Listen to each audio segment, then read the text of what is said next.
Fantastic. Okay, so welcome to the Employers Forum.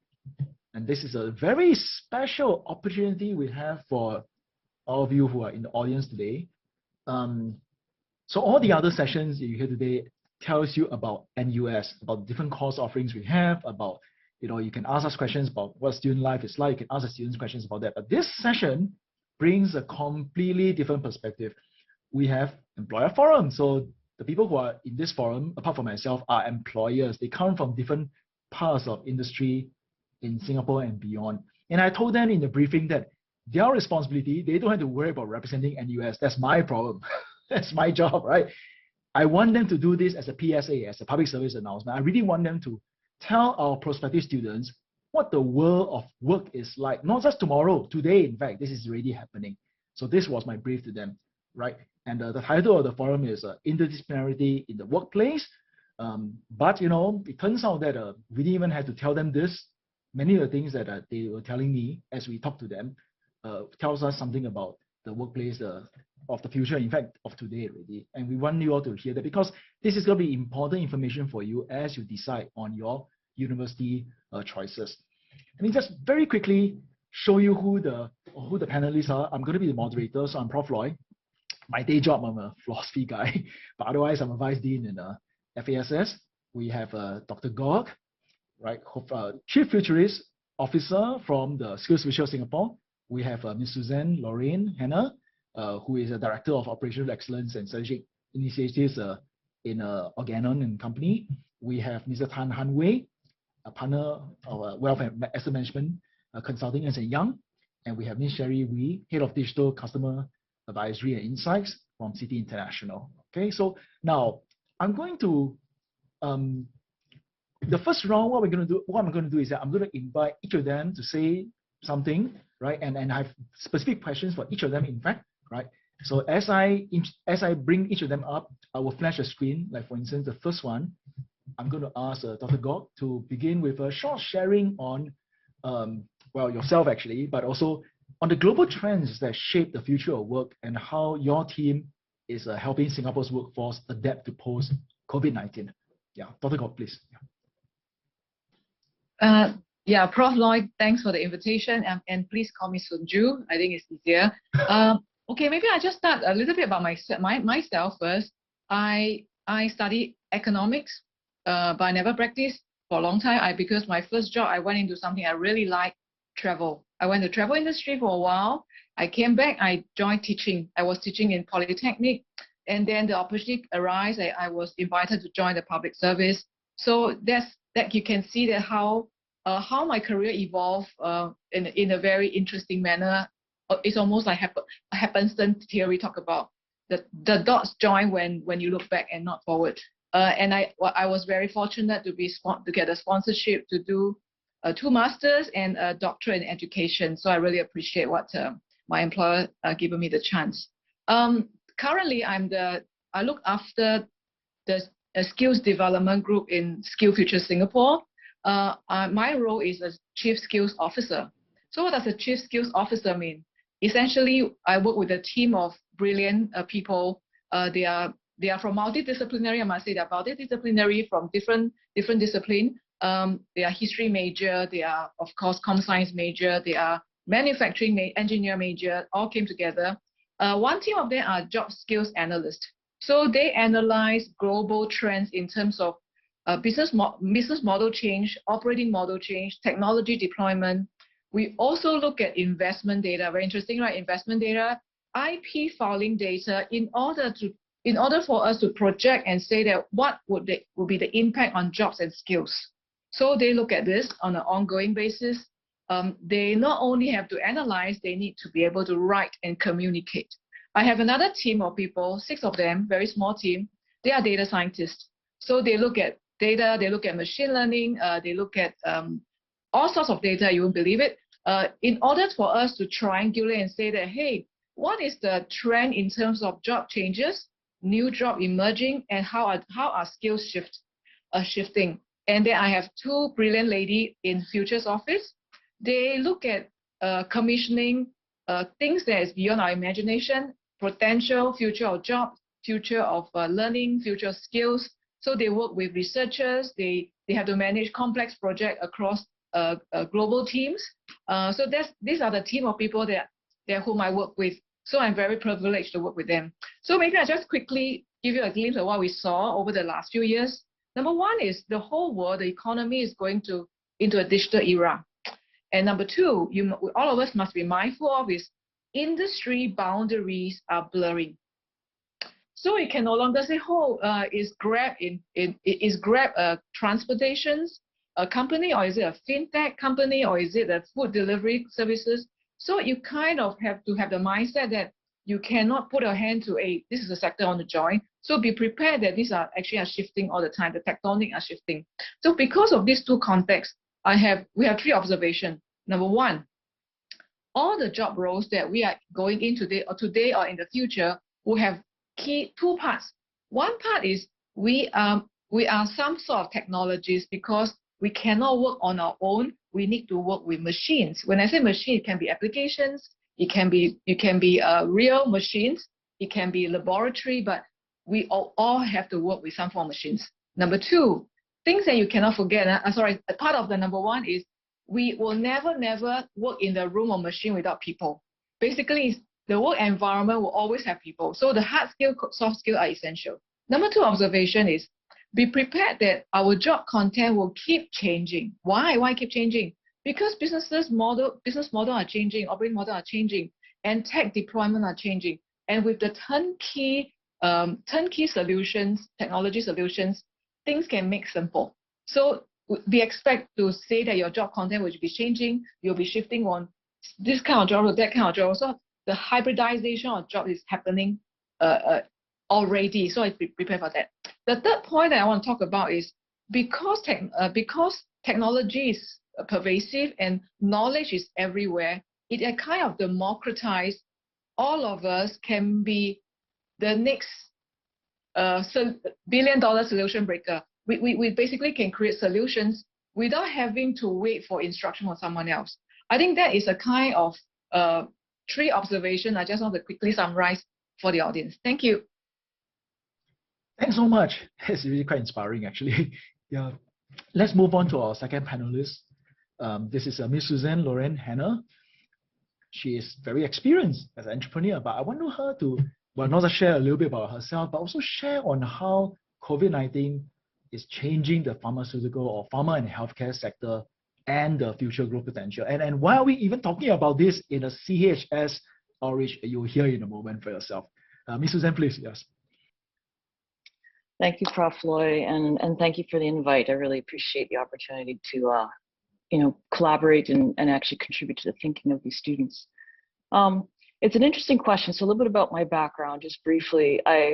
Similar to what Soon-Joo had been outlining, my career has been about really changing different industries and making my offers in different industries. So I've gone from telecommunications, satellite communications, oil and gas industry, which is where I started after I was a student, to running my own company in artificial intelligence, to actually then going into healthcare.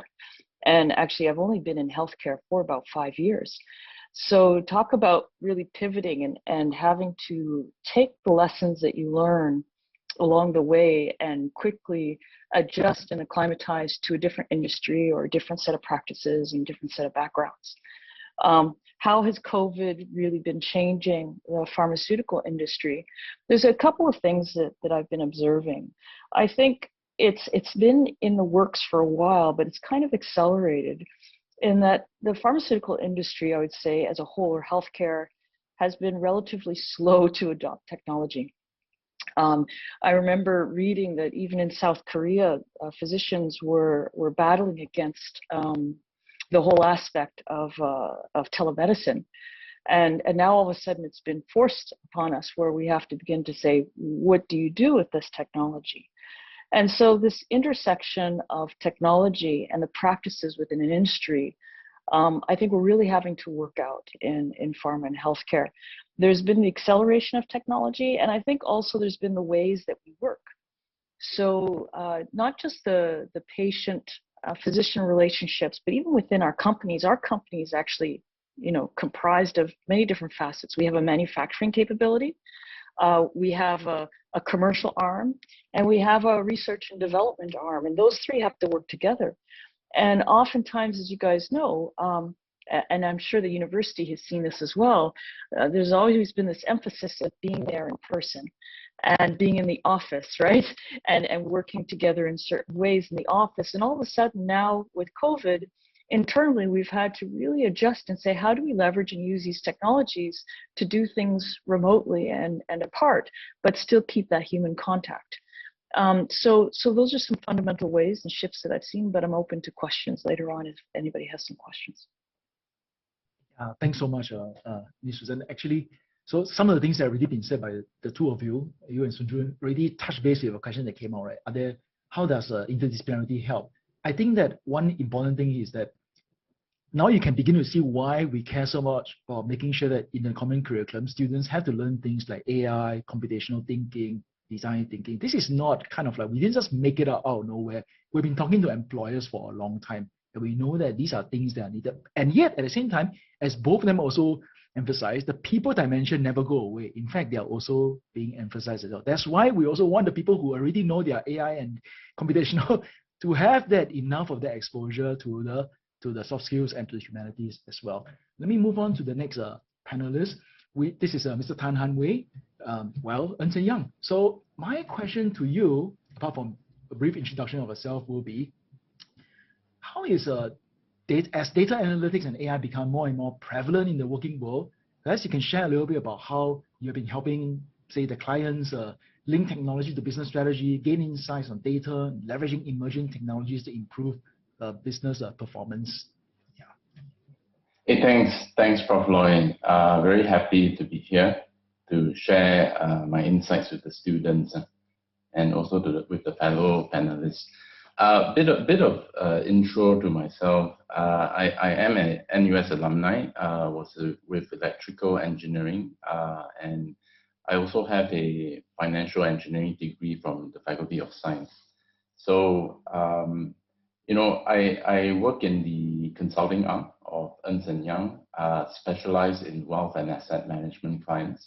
So we work with a lot of private banks, financial institutions, and basically to help them look at how to grow and innovate, right, in the world of investments.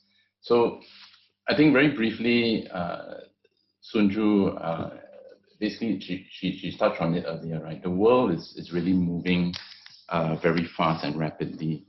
I guess the different industries are all collapsing, and today you don't see banks really just operating as banks. Insurance companies are trying to behave more like technology companies, for example.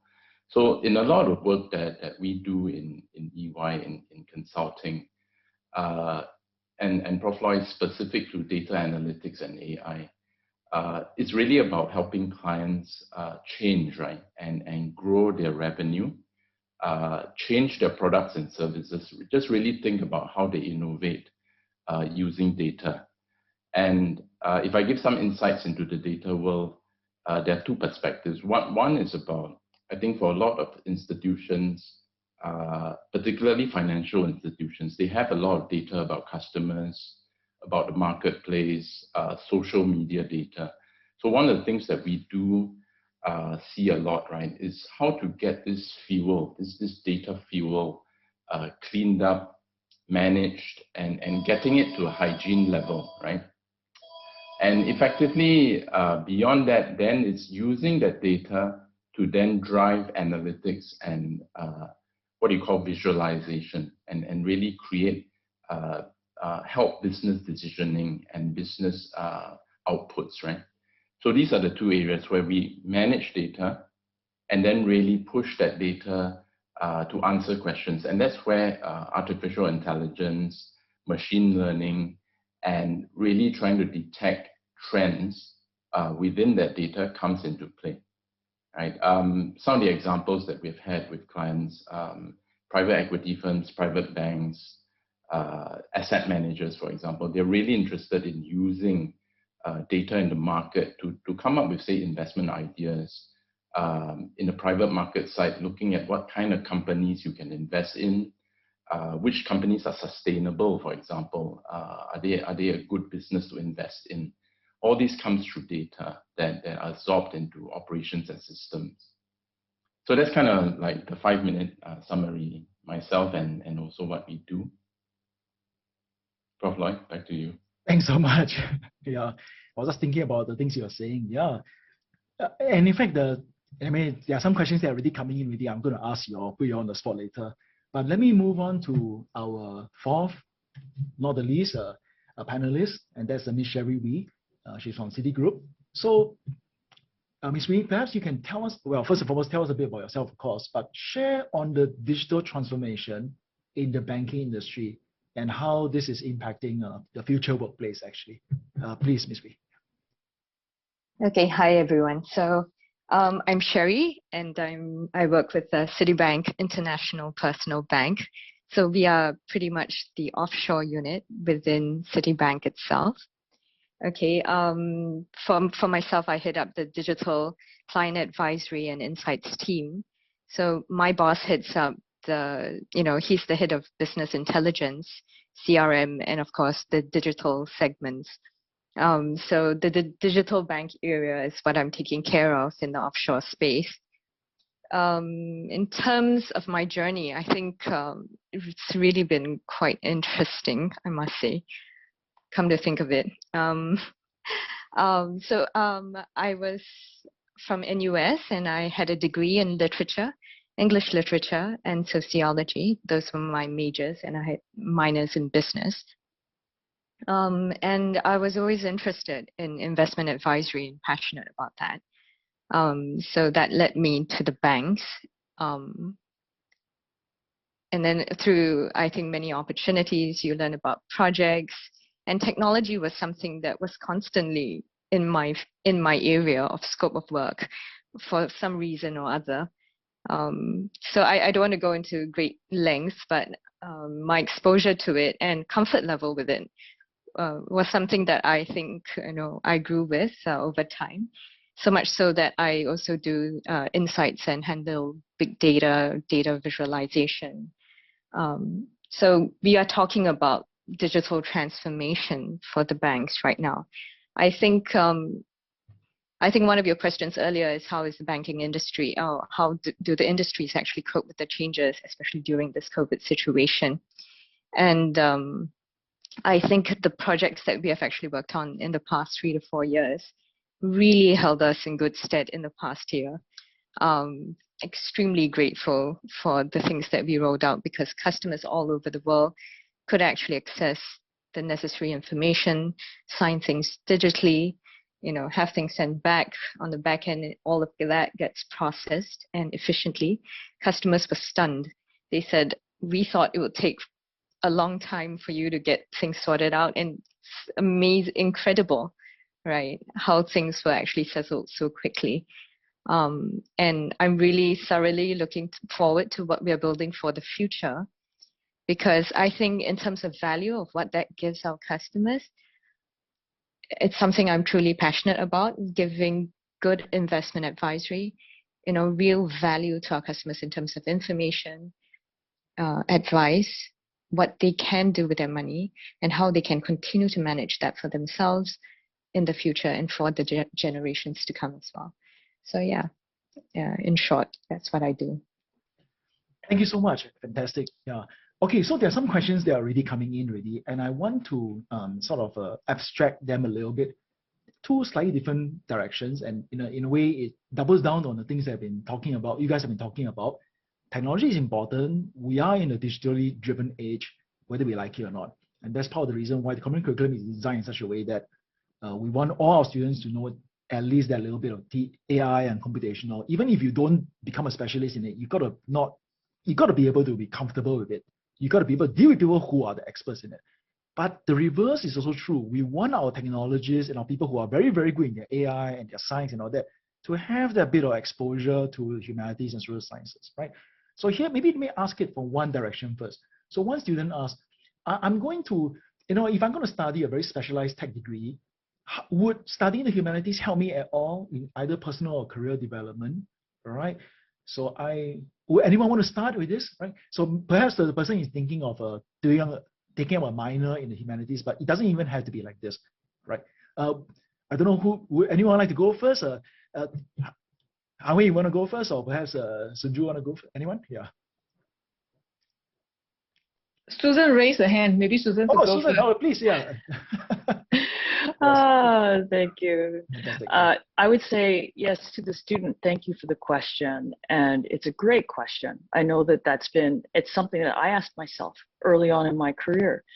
And as a result, what I did in my undergraduate degree was I took all kinds of humanity courses. I took courses, actually they blended humanity and technology, but I took courses in cognitive psychology. So how is it that people actually react and think and interact with technology? I took courses on politics and economics. I wanted to understand how politics and economics actually frame the questions that we look at as engineers and technologists.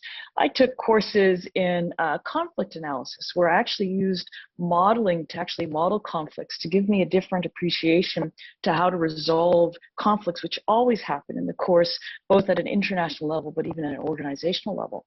So I would say absolutely, if I hadn't taken those courses and those perspectives, I don't think I would have navigated the various different industries I could pivot and move between as quickly as I have been, because things are always going to change. The industries that are up today are going to be down tomorrow. I remember when telco was a big hot thing when I graduated, and then it tanked. I mean, it was like so competitive, and people were laying off.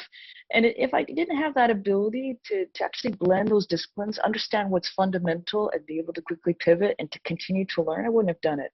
And now I'm also taking a master's in international public policy. So it doesn't stop. It doesn't stop when you graduate. You continue to have to understand the environment, the context which we operate in, which is fundamentally human. So I strongly encourage anybody that has an opportunity to take those humanity courses. Sorry, I know I wasn't supposed to speak on behalf of NUS, but this is not on behalf of NUS. This is my own personal experience of having immersed myself in humanities. As long as it's sincere, it's fine. Okay. I wanted to chip in, I wanted to chip in a little bit. Again, to Susan's point, right? I think it's more about adaptability today, right? Because the old days of specifically trying to focus on one particular job area and sort of doing that for 20 years no longer holds true. So in a lot of the, and to the students here, right? For a lot of the job roles that we're looking at in EY today, we really look for not just a specific technical expertise. So if you're thinking about trying to look at other subjects, broader arts and humanities courses, certainly, I think because those help you broaden your perspective, right? I'll give an example because in some of the projects we run, although we talk to a bank, the bank sometimes comes to us and say, hey, what's Amazon doing? What's Grab doing out there, right? What does a manufacturing company do even, right? And these are really good, I would say, cross-pollination areas that you can look at to encourage innovation. So yeah, the short message is, you don't limit yourself to an area because the world is sort of moving, across industries and across sectors today. Sherri, you wanted to say something as well? Yeah. Yes, I actually wanted to address the question that they had, why interdisciplinary studies, how could that aid in the workplace? I think for myself, what I found is that if you forget what you've learned in the humanities space, it doesn't work to your advantage, simply because learning about humanities really makes you think, right? It makes you really have a process of thinking how you would actually work out solutions to an argument, right? And a lot of students, I mean, you could fudge through university by just plagiarizing and then putting in opinions which are not yours, right? You couldn't possibly do that, right? Yes, you could. But the thing is, you have to think, right? If you don't formulate your own response, and I think that is really critical, especially in the age of digital and transformation. right? What is your response and why are you doing what you're doing for a community or for a group of customers, whatever you're working towards, right? What is your intention? How do you go about it in order to deliver what's important for the individual, right? So that kind of discipline is important for the humanities, but of course you need the technical expertise that comes with that as well. And I've seen in my career so many people who get technology down so well, but they're so unable to articulate what they know, right? They are only able to communicate amongst themselves. It never gets to the business user. Neither does it go to compliance, you know. We need bridges, right? We need to build bridges with communities, with the other groups of individuals to help understand what the problem is, understand what the situation is, and then of course build solutions towards that. All right, I'm just coming from a very practical standpoint. I think it's important for a young person to know that, hey, it's not just tech and I don't care about my communication skills. It isn't about that, right? It really takes all of that so that you can really up the game for yourself and also for everyone else, right? Yeah. Soon-Joo, I know you're going to say something as well. Yeah. No, I absolutely agree with my panelist viewpoint. I just want to add another point to say that if we carefully look into every discipline has its own way of thinking. And that way of thinking has its own limitation as well. Yeah. So economic always assume the world is rational, where things are easy, people always make rational decisions, but the reality is not true. And engineer has his own way of thinking. So is literature, history, they have their own way of thinking. And to me, if we appreciate the different way of thinking, it allows us to reframe problem in a more flexible way than to say that that's the only way to solve a problem. And if I get stuck and there's no way out. So I thought having that multidisciplinary or interdisciplinary allow us to step back and ask ourselves, how I want to reframe this? And it may give you a totally different paradigm altogether. I think that's important. I also want to echo what Sherri said. I have a team of 6 data scientists. The most brilliant one, I would say, data-wise brilliant. His communication is not good enough, to be honest. So we do not put him up to present a lot of time. We'll say, okay, back room, we do the idea, then get someone else to present.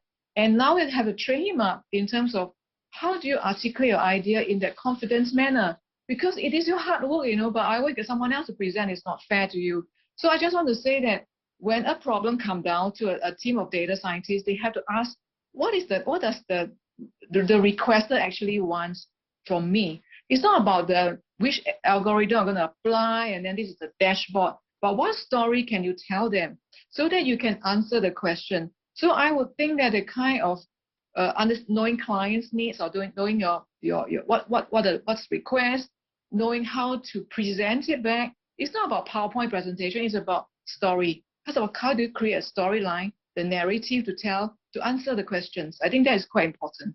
Thanks. This actually nicely segues to a related question. So I started asking it from one direction, right? A person who is interested in the technical field asking, should I do some stuff in humanities? And of course, the other direction also happens. So there are 2 questions here. In fact, one of them is directed at Sherri. How did your sociology degree, how was it applicable to your current job? And then I'll throw in a related one as well. Can a lit degree also set you apart in the workplace, even in places like banking? I'll just give you one anecdote here. There was a recent graduate we have working in Ministry of Foreign Affairs. She's a lit graduate. And I know of lit graduates working in banks as well, actually. So they totally exist. And one of my proudest sort of ex-students, technologist, startup founder, philosophy graduate. Okay, she has many millions of dollars richer than I am. So yeah, Sherri, please, yeah. How does a sociology degree help you? How does a lit degree set you apart? If that's what people want to pursue. Yeah. Yes. Okay. So I firstly want to get one point out of the way. For those of you who are worried, especially for women. Okay, I know because I work with quite a number of women communities, so I know this is a problem that does exist. Women, if you look at the topic, it doesn't make any sense, you shut down. Okay, because what's the point of studying this? It's very often what you ask yourselves, right? Oh, this is so boring. I don't see it leading me to anything, right? And whereas the men are a lot better, you know, they don't care. They just put their heads down and they drive and they make sure they get it done, whether it makes sense or not, which is something we need to learn from our male counterparts as well, right? So women, your challenge really is to find out where that leads to and what they can actually contribute to at the end of the day. And you'll be surprised how much it can. And I know once you get that down, it will drive you all the way to learn technology, data, programming, coding, whatever it takes, right, for you to get there, right? So that's one thing I've got to say. Your technical is important as well. So don't you know, diss that, right? Okay, so sociology and English literature, how has that helped me?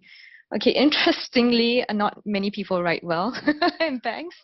So that has been a very, in fact, convenient thing for me because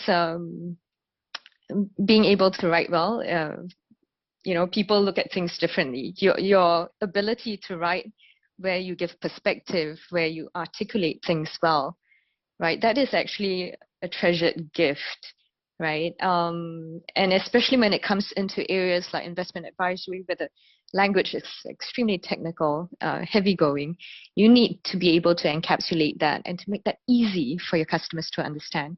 Make it easy for your different audiences, and your audience can be internal, right? Because not many people understand wealth management to begin with, right? So you'll be surprised how, yeah, that really helps you. Sociology in terms of thinking, because in soci you actually do have to understand statistics, right? You have to understand research, right? Market research is extremely important when you want to understand the client, and very often, sometimes even clients don't understand what they need, right? So that again would lead you back down the path of data, trying to understand it from a scale perspective, right? What kind of things your customers are looking for. You will be surprised again how people forget, because they think about numbers, they think about revenue, they think about driving the business, but they forget about the person, right? And that is where I think humanities is really important in all that we do, right? And being a voice for that, I think it's important in any organization, not just banks. Yeah, I hope that answers your questions. If anything else, you can just, you know, pop it in the Q&A. Thank you. Yep. Okay, let me move on to a different question. So this is really employer perspective, almost slightly HR, right? So someone asked, a bunch of them asked, if I have a double major, would that be favored, you know, when I apply for jobs? So that's the spirit of the question, right? You know, or double degrees. I don't know whether Soon-Joo or perhaps Han-Wei, you all have any thoughts about that, or Susan as well. Does it really? Is that how it works? Yeah. What I'm gonna say may not be what you like to hear. Actually, I'm gonna tell you that your degree doesn't really matter. When I recruit somebody today, I think I have 4 vacancies. If you're interested, please pop your CV to me. I really look at why the person wants to join my organization. Are they really aligned with the goal of SkillsFuture, who want to ensure equality, where every Singapore citizen has its equal opportunity to fulfill its own career aspirations, and how does skills matter to them? I think that alignment and that purpose is very important. That I want to know what have you been doing that's aligned to this. I want to see that, and I also want somebody who are willing to learn, and how they go about the proven track record. They have gone about learning different things that are difficult to learn and not in their discipline of learning. And I also want to recruit somebody who are interesting, to be honest. I think that's my answer. Whether or not the double major, first class honor, it really doesn't matter which discipline you come from. Thanks. It's been very much my own experience too, by the way. When I talk to recent alumni and all that, my data suggests that when they're hiring good, really desirable jobs, it's not because they have a double whatever, this or that. It's really, well, they are interesting people. They are the kind of people who are ambitious enough, who want to go deep into 2 things. And that's the reason why they have the double degree or double major. but they aren't being hired because they have the double degree or double major, but because they are the kind of people who can do that kind of stuff, right? Who are interested enough to pursue it, right? And to go to the nth degree and then to be able to articulate that. Yeah. Anyway, I'm talking too much. Han-Hui, what about you? Any thoughts about this? Yeah, I will just add on to that. I think when I look at profiles and resumes, right, from applicants, very often, to Soon-Joo's point, we look at the technicals, yes, but we quickly go beyond that, right? Because it's about a few things. One is about the person and the applicant. What is the motivation, right, for wanting the job?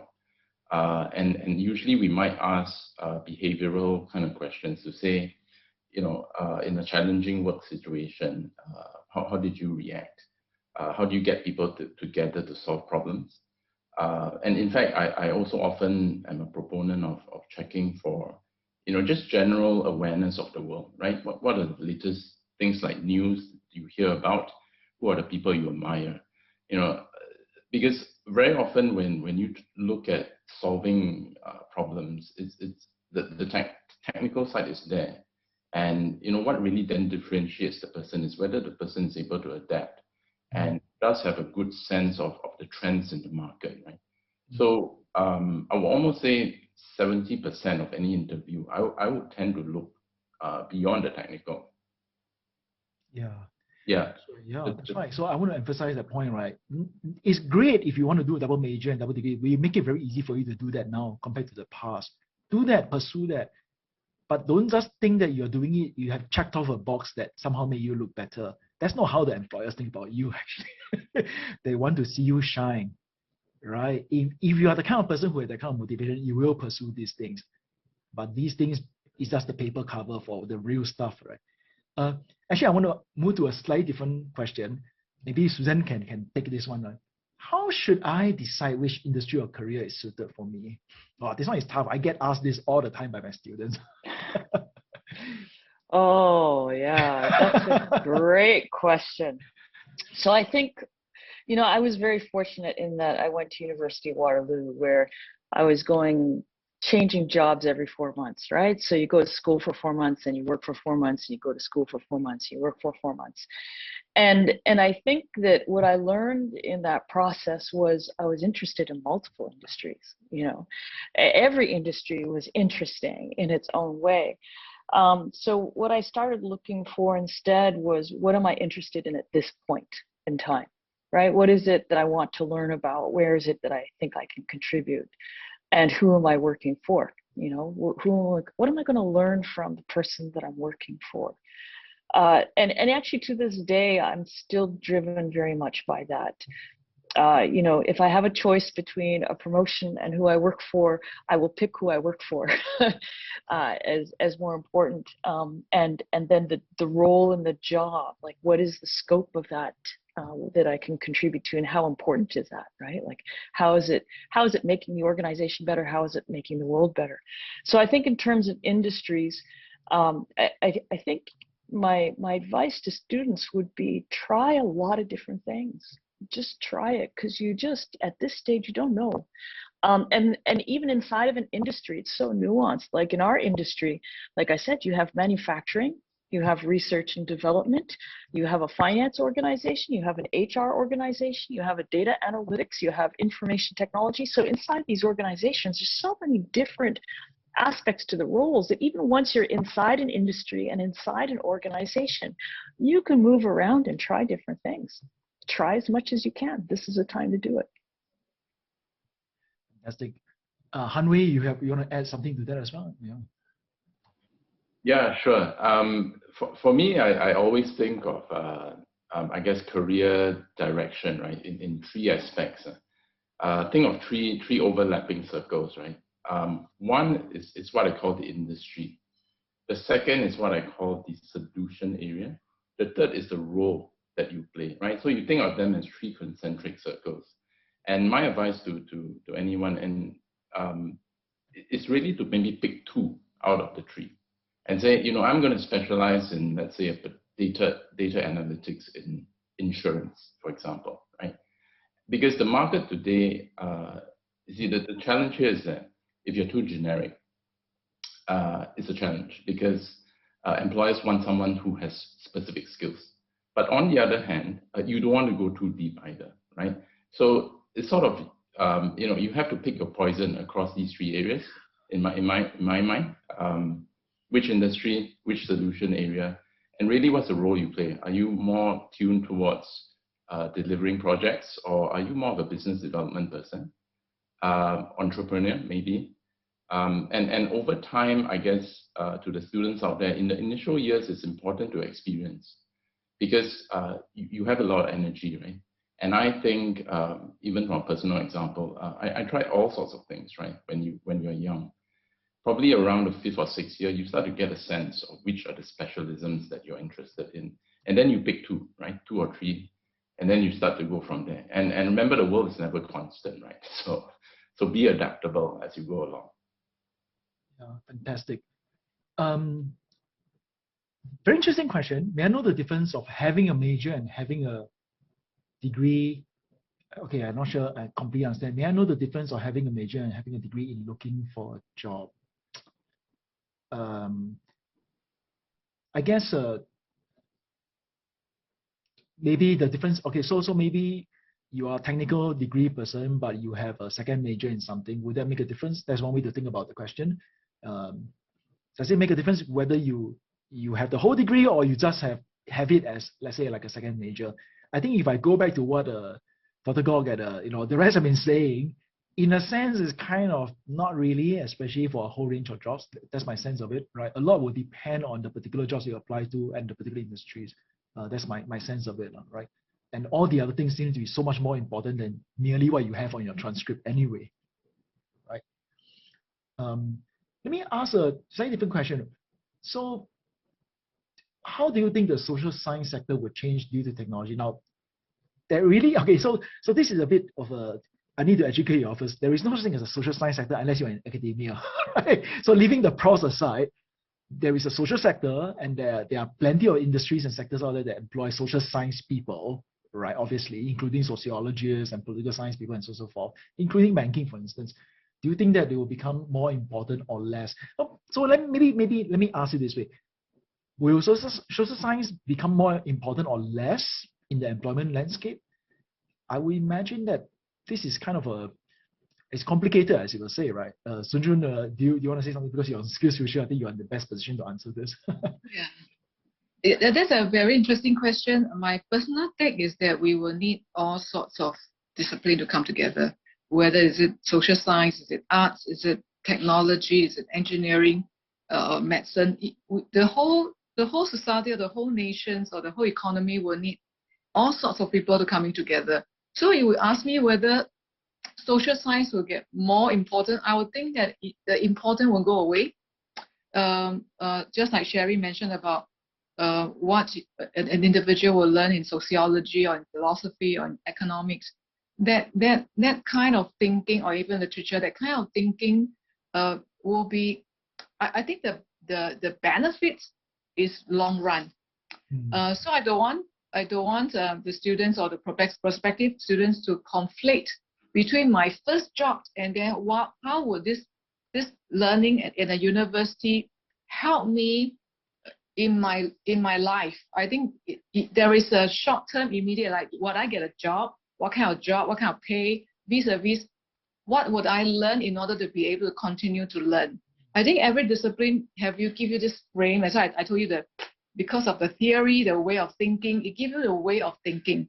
And then the thing is, how would you help? It may be subconscious after a while, that it's just part of you, that you keep thinking this way and you know how to adjust.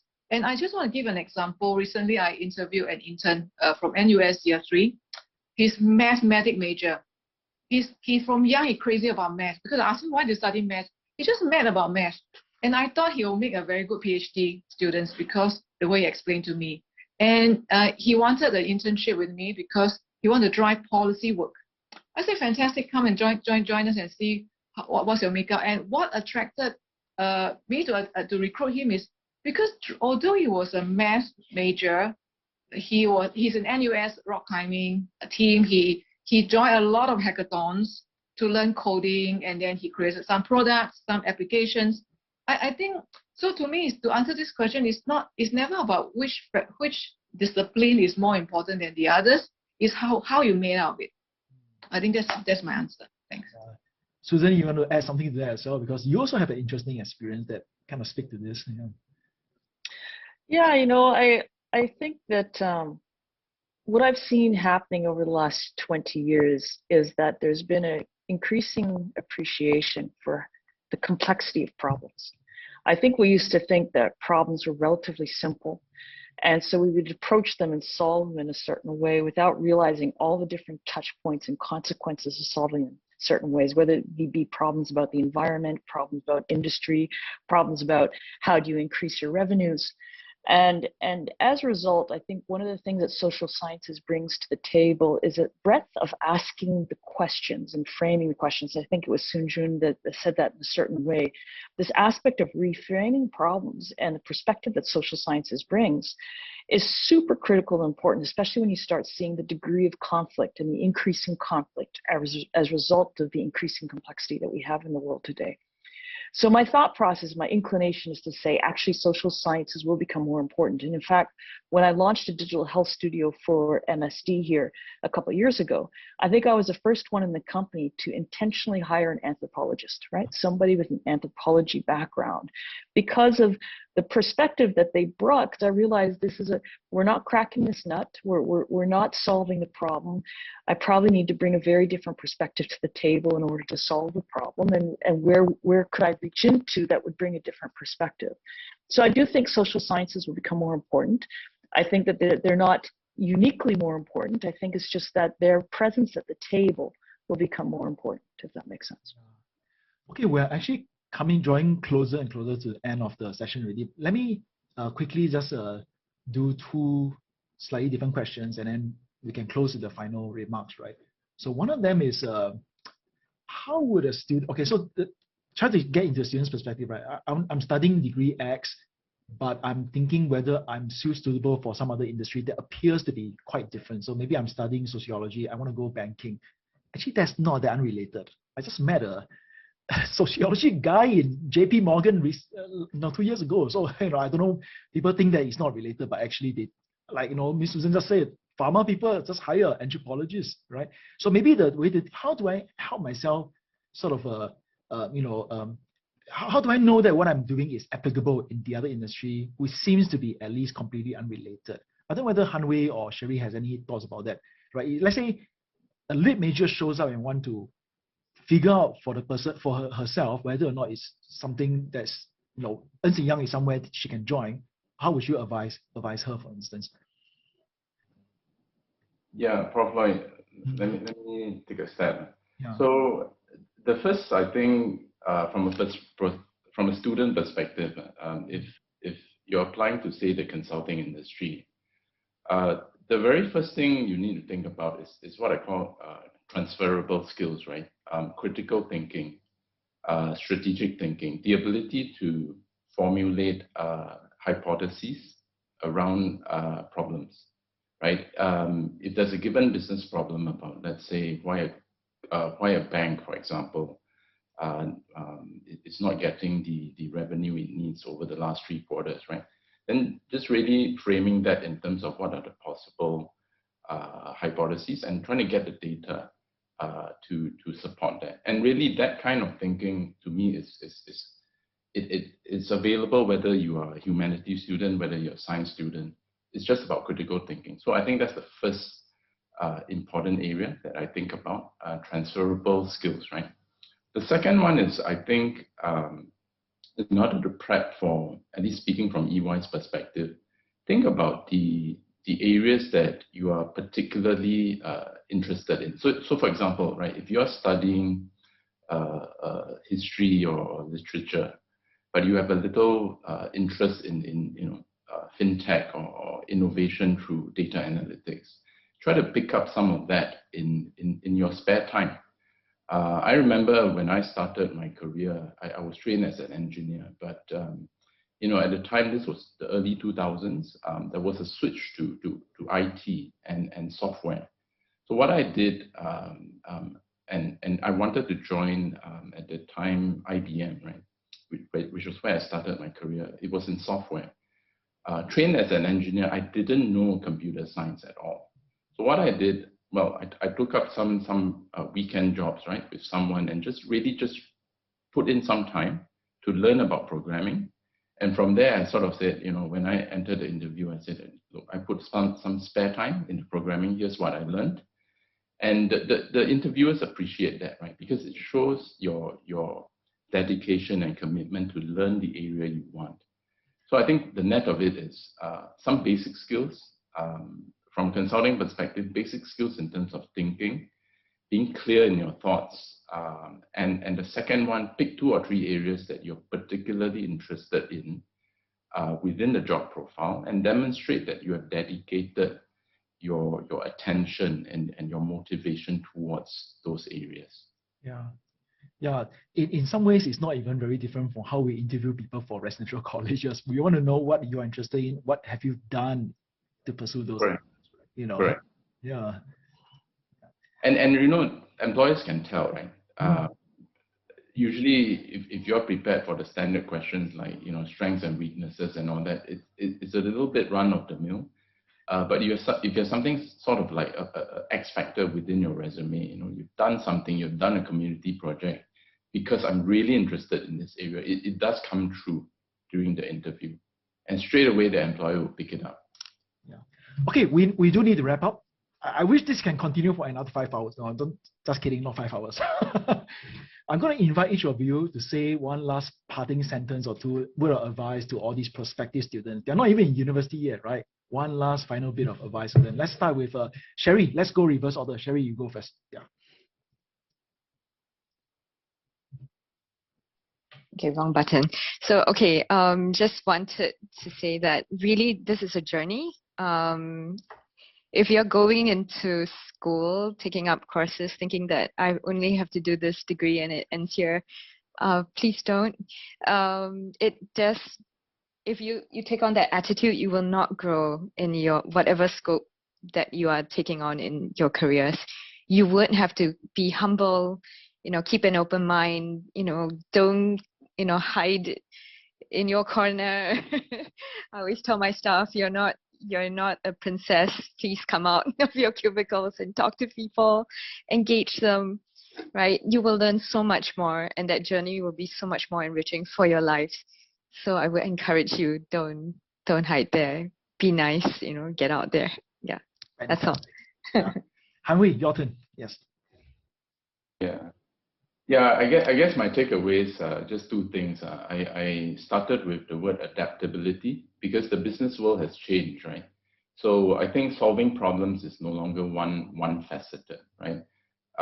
Really think about the transferable skills, and over time, after you have worked, in the working world a couple of years, you can then pick 2 or 3 areas that you think you can, sort of dovetail into.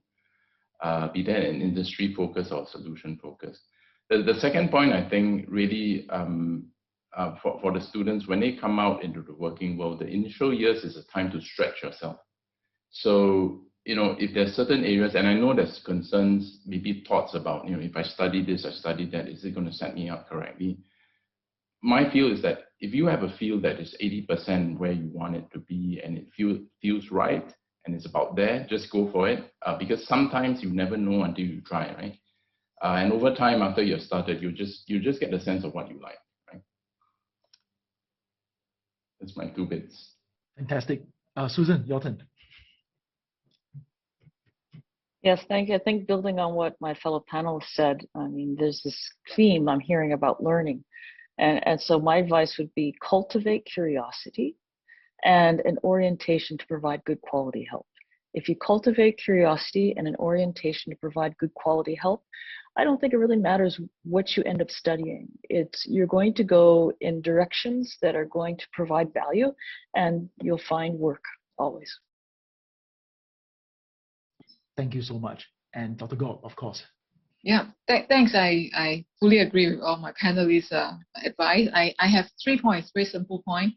One is, I know as a Singaporean, the kids or the youngster, the youth tend to think that, okay, let me look at the starting pay and I choose the starting pay, the one with the highest starting pay will be my focus. I try to get a degree or something that will get me to the best starting pay. Please don't do that. My advice is, number one, find your true north. And I would say that how to find the true north is look at humanities grand challenges that need to be solved today, and which one resonate with you the most. And then spend efforts understanding the issues to be solved. What kind of solution can you create? Then it doesn't matter which discipline you are with, literature, you're from music, on arts, or from engineering, because you have a true north, you want to solve that humanities grand challenge. And that will drive you whether regardless of which discipline you go. So first, find your true north.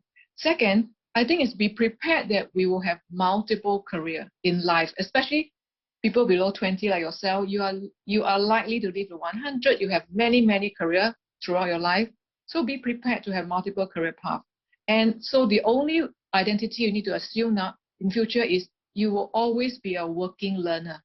You cannot stop learning. Okay. Third, the last point is please cultivate multiple identity. Have a lot of interest. Go and jam in a rock band. Go and be a serial gamer. Be interesting. Enjoy life. Thanks. Okay, we're out of time. I want to thank all my panelists, and also want to thank my wonderful admin staff who put it together, both from FASS and FOS, and also the Career Center in NUS, the Center for Future Ready Graduates, because they are collaborators in making sure that all this happen. Thank you so much for being with us. We hope that you enjoy the rest of the programming today as well, and we hope that you keep in mind the things that you heard today. Thank you.